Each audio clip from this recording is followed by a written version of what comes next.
I think I found one of the biggest source of noise in an SUV, and it's not the whole vehicle, just the back. And the reason I'm starting here is because on an SUV, this area can be a lot louder than people think. You've got the hatch, the cargo floor, the spare tire well, all sitting behind you in one big open cabin. Canopus sent me their sound deadening material to test, and I wanted to use it in a spot where the results would actually make sense. The hatch area is easy enough to access. It's a common noisy area on SUVs, and it's a good place to start before tearing the whole vehicle apart. But before touching anything, I want a real baseline. I'm using the same road for before and after test because the road surface makes a huge difference. Smooth pavement can make almost any vehicle seem quiet. Well, I forgot my sunglasses, so that might affect the test just a little bit. But anyway, first we'll turn the radio off.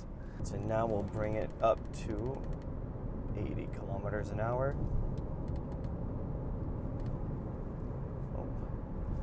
65, 66 decibels right now. So that gives me something to compare it after the install. Now, opening up the rear hatch. The main thing is not to get impatient. Once everything is off, you can start seeing what you're working with. This is exactly why I wanted to start here. It's basically a big metal shell. Some area already has factory material, as you can see, but there's still a lot of flat sections of metal that can vibrate. And that's really what this type of sound deadening is for. It's not a magic soundproofing blanket. It's not blocking sound the same way a thick wall would. It's made to stick to the metal and reduce vibrations. When metal panels vibrate, they can add that hollow, tinny sound inside the vehicle. Sound deadening mats like this helps calm that down. Before adding anything, the metal has to be clean. If there's dust, grease, or dirt on the surface, the material might not stick properly. So I'm vacuuming the areas and then wiping it down. Then I'll be letting that dry before adding the Canopus mat. You don't need to cover every single inch of the metal. That's one of the biggest mistakes people make with this stuff. They think more is always better, so they cover everything they can see. But for vibration controls, you're mostly looking for larger flat sections of metal. Those are the sections that can ring and flex. A good amount of coverage on the main panel areas is usually enough to make the panel sound more solid. This material cuts pretty easily, so I'm just making pieces that fits the open areas without blocking anything important. Once it's in place, I'm using the roller to press it firmly onto the metal. This part matters. If the mat is barely stuck on, it's not going to do its job properly. You want full contact. This is also where you want to watch for moisture. Anytime you're working around the hatch or cargo area, don't cover factory drain paths or plugs.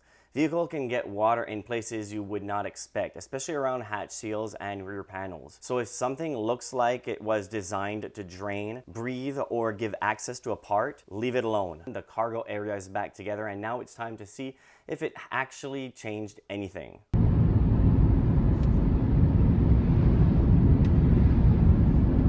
Around 62 decibels right now.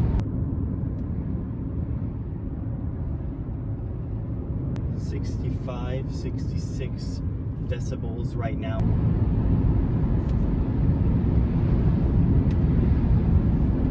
Around 62 decibels right now. So on the decibel meter, you can see a little bit of the difference, but where you can really hear the difference is, especially on an SUV, because it's all open. It sounds and feels like it's a little bit more even. I did put a lot of sound deadening material right around where the wheel well was. There was almost none underneath that felt.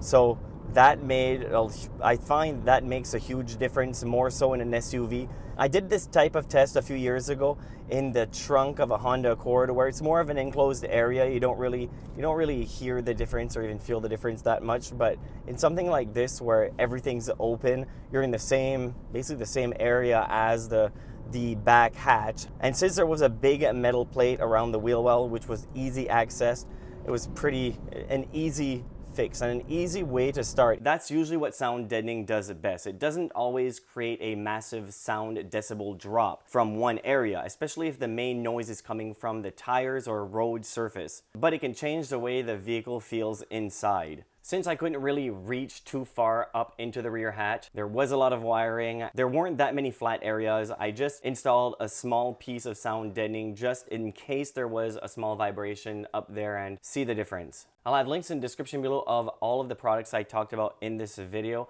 If I was continuing this CRV project, the next area I'd test would probably be the rear wheel wells and the doors. The rear wheel wells make sense because they're close to the tires. I already know that area can make a big difference. I tested this a couple of years ago using this same type of Canopus sound deadening material, and that video now has over 2 million views. And that test was one of the clearest examples I've seen of sound deadening actually doing what it's supposed to do. Depending on the vehicle, you can treat the metal behind the wheel well area, but you can also sometimes add sound deadening directly to the plastic wheel well liner itself. That's what a lot of people don't realize. If your vehicle already has a thick felt style liner, you might not notice as big of a difference because the manufacturer already added some sound absorption there. But if your vehicle has a thin plastic liner, that liner can sound pretty hollow when rocks and water starts hitting it. Adding sound deadening to the backside of that plastic liner can help give it more weight and reduce that sharp plasticky sound.